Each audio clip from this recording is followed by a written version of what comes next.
안녕하십니까. 지금부터 조지 케이소로이 지어지고 김미경 씨가 옮긴 삶이 곧 기도임을이라는 책을 가지고 구독자 여러분과 함께 공유하도록 하겠습니다. 여기 표지에 있는 글로는 기도는 겸손되이 사랑스럽게 믿는 마음으로 하느님과 관계를 맺는 것이다. 가득 채워지기를 바라는 빈 그릇처럼 그분이 우리를 채워주시도록 우리 자신을 그분께 드리는 것이다. 쥐늑 덩어리처럼 그분의 손길로 다듬어지도록 우리 자신을 그분께 선물로 드리는 것이다 하는 걸 이 본문 중에 있는 내용 중에서 적고 있습니다. 삶이 곧 기도임을이라는 책에 여기 서문에서는 하나님께서 우리에게 힘겨운 일을 하라고 하시는가? 주님은 깨어 기도하십시오 하고 얘기하고 있고 언제나 기도하십시오 하고 당부하신다. 사도 바울은 어느 때에나 시종항고하게 간구하시오. 기도에 전념하시오. 기도하며 깨어 있으시오.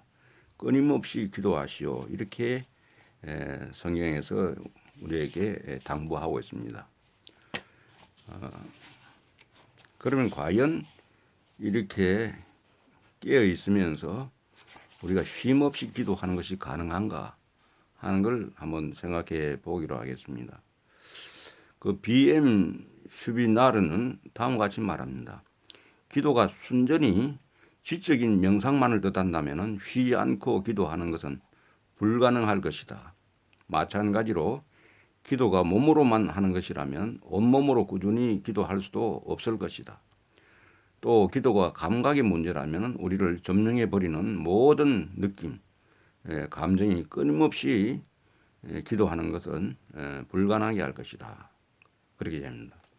기도가 하느님과 동료, 인간과의 관계, 진리와 정의의 삶, 항구하게 하느님을 경외하고 그분께 순명하는 자세, 하느님과 이웃을 사랑하는 변치 않는 마음가짐을 뜻하는 것이라면 우리는 언제나 기도할 수 있을 뿐 아니라 늘 쉬지 않고 기도해야 할 것이다.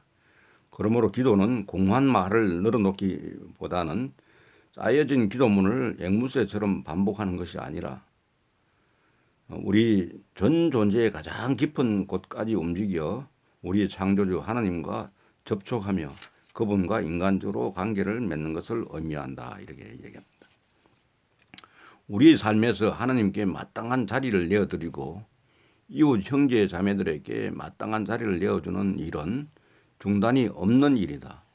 이런 의미에서 우리의 삶은 기도가 된다. 이것이 바로 삶이 곧 기도임을 이 뜻하는 바이다. 우리의 삶은 전 존재로 드리는 기도이다. 이렇게 저자는 설명하고 있습니다. 그래서 이제 본론으로 들어가면은 맨 먼저 나오는 것이 주님은 바로 여기 계시다 하는 이런 부분이 있습니다. 여기서 우리의 마음을 감동시키는 알타고르의 시구를 기억해 보는 것도 좋을 것이다 했습니다. 기탄잘리에서 찬미와 노래와 기도드리기를 멈추어라. 문 닫힌 사원, 외롭고 어두운 구석에서 누가 기도드리는 것일까? 그대 눈을 뜨고 보라. 신은 그대 앞에 없나니. 신은 농부가 팍팍한 땅을 일구는 곳이나 석수장이가 돌을 깨는 곳에 계신다. 그대도 그 신성한 망토를 벗어버리고 님처럼 먼저 이는 흙으로 내려오지라. 일하며 땀 흘리며 신을 맞아 모시라 하고 얘기하고 있습니다. 하나님께서는 예언자들을 부르실 때 그들이 일하고 있는 곳으로 일상이 펼쳐지는 곳으로 찾아오셨다. 예수님께서도 역시 호숫가에서 고기 잡는 곳에서 일하고 있는 곳에서 사도들을 부르셨다. 예수님은 우리가 일하고 있는 곳으로 하루 일과로 바쁠 때 찾아오신다. 그런 내용들이 성경에 나오고 있는 거죠. 예수님은 우리의 상황 안으로 우리가 있는 곳으로 찾아오셔서 우리를 초대하신다. 우리는 있는 그대로 그분의 부르심에 응답하고 충실한 그분의 제자들처럼 살아야 한다.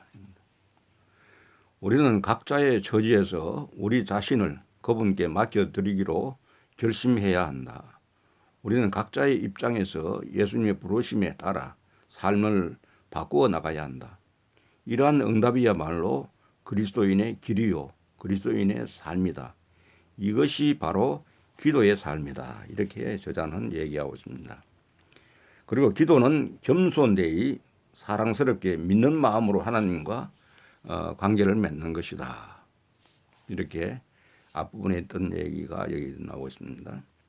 그리고 기도가 짜여진 기도문을 암송하며 미사에 참여하는 것으로만 축소되어 버린다면 참된 영혼도 참된 삶도 하나님께 대한 진실한 응답도 있을 수 없다. 하나님을 사랑하는 사람이라면 말을 한마디도 하지 않고도 충분히 기도할 수 있다. 반면 하나님께 많은 말을 하고 여러 의식에 참여하더라도 말과 행위에 진정한 마음이 깃들여 있지 않다면 그는 기도하는 몸짓만 반복할 뿐 기도하지 않고 있는 셈이다. 하나님과 함께 있으려고 항상 성당 안에서만 앉아 있을 필요는 없다. 우리 마음 안에 작은 경당을 만들어 놓고 때때로 그곳에 들어가 조용히 겸손되이 그리고 사랑스럽게 그분과 이야기할 수 있다. 정도의 차이는 있지만 누구든지 그렇게 가깝게 하나님과 친교를 나눌 수 있다. 이 얘기는 라우렌시오 그 부제의 하나님 현존의 체험에서 나오는 얘기입니다. 그리고 여기 보면 매일의 삶 안에서 하나님을 만남이라는 그 제목 하에서는 예수님은 우리에게 언제나 어디서나 일을 할 때나 놀 때나 기도할 때나 내 사랑 안에 머무시오 하고 이야기한다고 라우렌시오 부제는 말하고 있습니다. 기도 시간이 다른 시간과 구별되어야 한다고 생각하는 것은 대단히 잘못된 것이다. 작업 시간에는 일로서, 기도 시간에는 기도로서 우리는 언제나 똑같이 하나님과 일치하여야 한다 하고 하나님 현존의 체험에서 이야기하고 있습니다.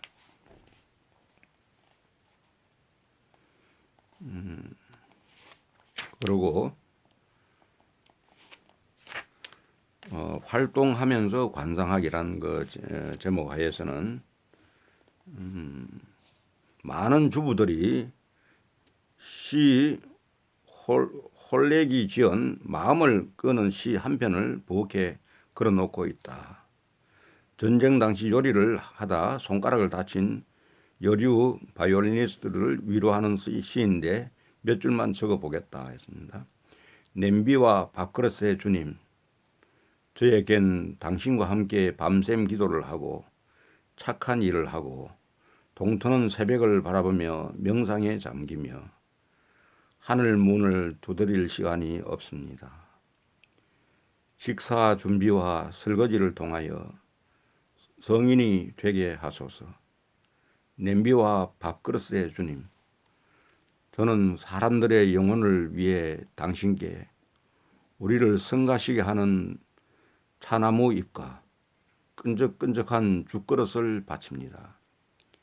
거쳐야 하는 단계들을 뛰어넘기 위해서가 아니라 제가 온전히 식탁을 차리면서 기도할 수 있도록 제게 필요한 일들을 깨닫게 해 주소서 하는 시입니다.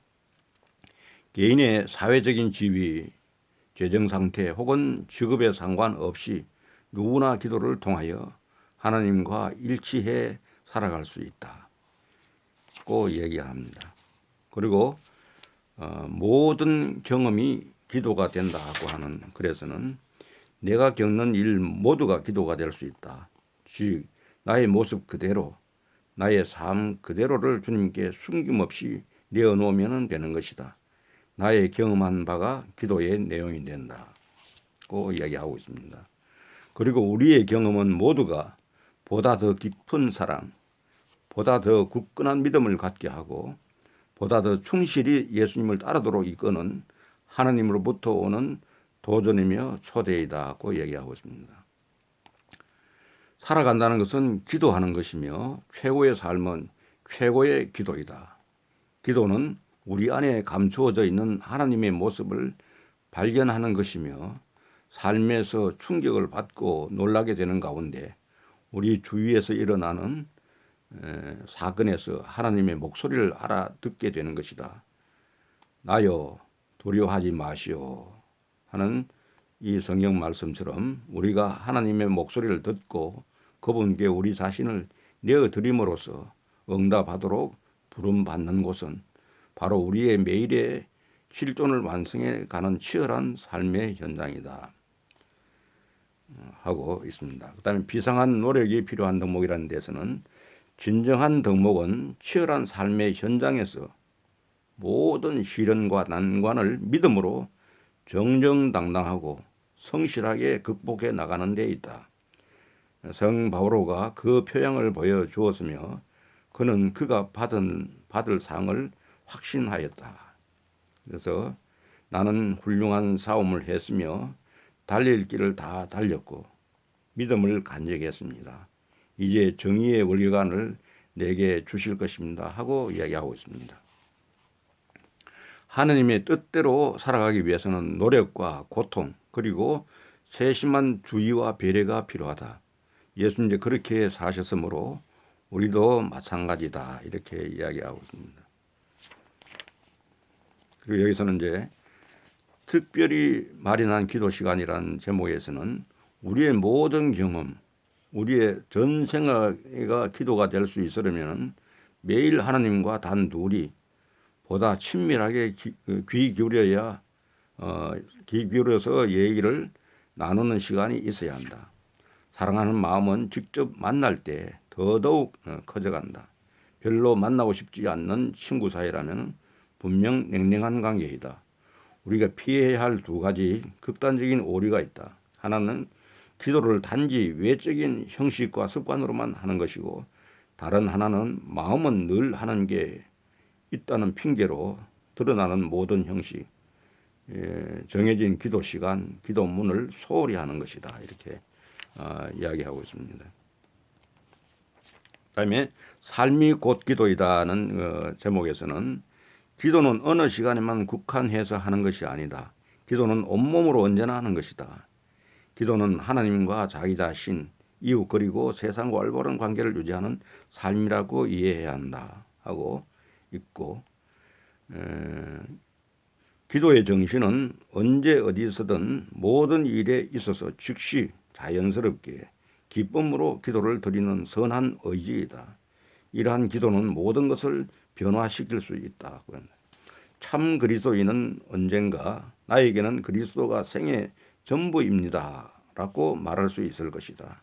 그때야 비로소 그리스도 안에서 완전히 성숙한 이가 되는 것이다. 이렇게 얘기하고 있고 또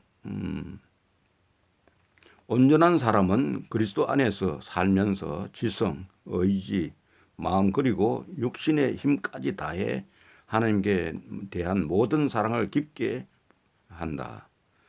본성과 은총과 소명이 그 사람의 기도에 함께 작용한다. 그의 삶은 믿음, 희망, 사랑, 기도라는 네 개의 바퀴를 달고 계속 달린다. 사실 믿음, 희망, 사랑이 그의 기도 안으로 스며들어와 그의 기도를 형성한다. 이렇게 이야기하고 있습니다. 그리고 기도의 모든 것이란 제목에서는 그리스도인은 기도 생활을 통해 예수님을 닮아간다. 기도는 은총을 받는 통로이며 기도하는 사람은 다른 이들도 와서 기도하도록 한다. 이렇게 기도하는 사람은 성화의 도구가 된다. 사실 기도하는 사람은 일상생활과 친분 관계를 통하여 주위 사람들이 그의 모범을 따르도록 북돋우며 그들도 기도하는 사람이 되도록 이끌어주기 때문에 기도의 사도가 된다. 이렇게 이야기합니다. 그리고 그리스도를 증거함이라는 제목 하에서는 모든 선량한 그리스도인은 그리스도를 증거하기 때문에 사도가 될 것이다. 사도란 그리스도를 알고 체험하며 그 체험을 다른 사람과 함께 나누는 사람을 말한다. 그리스도를 만난 사람은 그의 생각과 말과 태도가 그리스도의 생각과 말과 태도로 바뀌게 된다. 우리는 보고 들은 것을 말하지 않을 수 없다는 성경 말씀을 우리가 새겨둘 필요가 있습니다. 우리가 보고 들은 그 생명의 말씀을 여러분에게도 알려드립니다. 그것도 같은 맥락입니다. 그 다음에는 하나님께 온전히 의지함이라는 글에서는 늘 기도하는 사람은 다른 어떤 신, 자신, 재물, 지위, 소유, 권력, 쾌락 등의 이런 신도 숭배하거나 믿지 않는다. 그에게 하나님보다 더 중요한 것은 아무것도 없으며 하나님 이외의 것은 아무것도 바라지 않는다. 그에게는 하나님보다 더 사랑할 만한 것, 하나님보다 더 의지할 만한 것은 아무것도 없다. 그리고 기도에 전심하는 사람의 유일한 목표는 하나님의 뜻에 자신의 뜻을 일치시키기 위해 최선의 준비를 하는 것이다. 이렇게 하는 것이 가장 온전한 영적 생활이 된다 했습니다. 그리고 기도 외에 또 다른 기도가 있다. 기도는 살아있는 행위이다. 기도는 우리의 삶 안에 뿌리를 내리고 삶 안에서 많은 열매를 맺어야 한다. 기도는 삶 자체여야 한다. 이렇게 이야기하고 있습니다. 그리고 우리 자신이 기도 자체가 되게 하는 제목에서는 기도는 사랑하는 마음으로 하나님을 생각하는 것이다. 샤를 더 후코가 한 얘기입니다. 기도는 우리가 사랑받고 있음을 깨닫게 하시는 그분과 내적인 친분을 돈독히 하는 것이다 하고 아빌라의 성녀 데레사도 이야기하고 있습니다. 그리고 성 프란시스코 살레시오는 기도는 하나님을 신뢰함으로써 우리 자신도 신뢰하는 것이다 했고 성 요한 크리소스토모는 기도하는 사람은 역사의 키를 잡고 그 방향을 결정짓는다 했고 루이 에볼리는 기도는 하나님께서 여러분 안에 육화하시는 시간이다. 그 시간은 여러분이 영감을 받고 그분의 형상으로 변화되는 시간이다 했고 기도는 하나님의 지고한 권리를 엄숙히 공헌하는 것이며 그분의 뜻을 실현시키려는 사람에게 필수 불가결한 것이다 하고 안드레아 젬마는 이야기하고 있습니다. 또한 알레리온의 신부는 평신도이든 성직자이든 그리스도인에게 기도는 가장 중요한 의무이다. 우리가 회중에게 할 수 있는 일로 기도보다 더 중요한 봉헌은 없다. 우리에게 기도보다 더 유용한 일은 없으며 교회에 있어서 기도보다 더 유익한 일은 없다. 그러므로 무엇보다 모든 일에 앞서 기도해야 한다. 기도는 생명이요 모든 것이기 때문이다. 이렇게 이야기하고 있습니다. 참으로 기도의 중요성을 여러분들이 잘 짚어내고 있는 것 같습니다. 기도할 말을 찾기 위해 마음을 살랑케 하는 것보다 아무 말 없이 기도에 잠기는 것이 더 낫다 하고 이야기하고 있고 그리고 이 하나님께서 우리에게 바라시는 것이라는 제목에서는 진정한 예배는 입술로만 하는 찬양, 희생, 제물, 봉헌 예물이 아니라 진실한 마음의 예배, 영과 진리 안에서 드리는 예배로서 말과 의식에 있는 것이 아니라 진정한 예배는 정직하고 감사하는 신실한 삶을 사랑하는 마음으로 하나님께 봉헌하는 것이다 하고 얘기했고 진정한 예배란 어떤 상황에서는 그리스도를 신뢰하며 살아가는 그리스도인의 삶 자체이다고 얘기하고 있습니다. 어느 때든지 어느 곳에서든지 성전과 집에서 끊임없이 우리 자신을 그분을 섬기고 그분을 기쁘게 해드리는 살아있는 희생 제물로 하나님께 봉헌한다면 그것이 바로 우리가 드려야 할 진정한 예배가 되는 것이다 하고 로마서 12장 1절에 있는 말씀을 인용을 하고 있습니다. 시편 50장에서 전능하신 하나님께서는 말씀을 하시기를 찬미의 제사를 하나님께 바치라. 지존께 네 소원을 채워드리라. 너 나를 부르는 곤궁한 날에 나는 너를 구하고 너는 내게 영광을 돌리리라 하고 이야기하고 있습니다. 이렇게 우리가 기도에 우리가 진정한 기도는 삶이고 기도임을 우리가 알고 참으로 매사에 우리가 기도하는 마음으로 진정으로 주님과 소통하는 그런 마음으로 우리의 일상을 보다 더 채워서 주님께 봉헌하는 삶이 되었으면 하는 마음에서 안내해 드렸습니다. 감사합니다.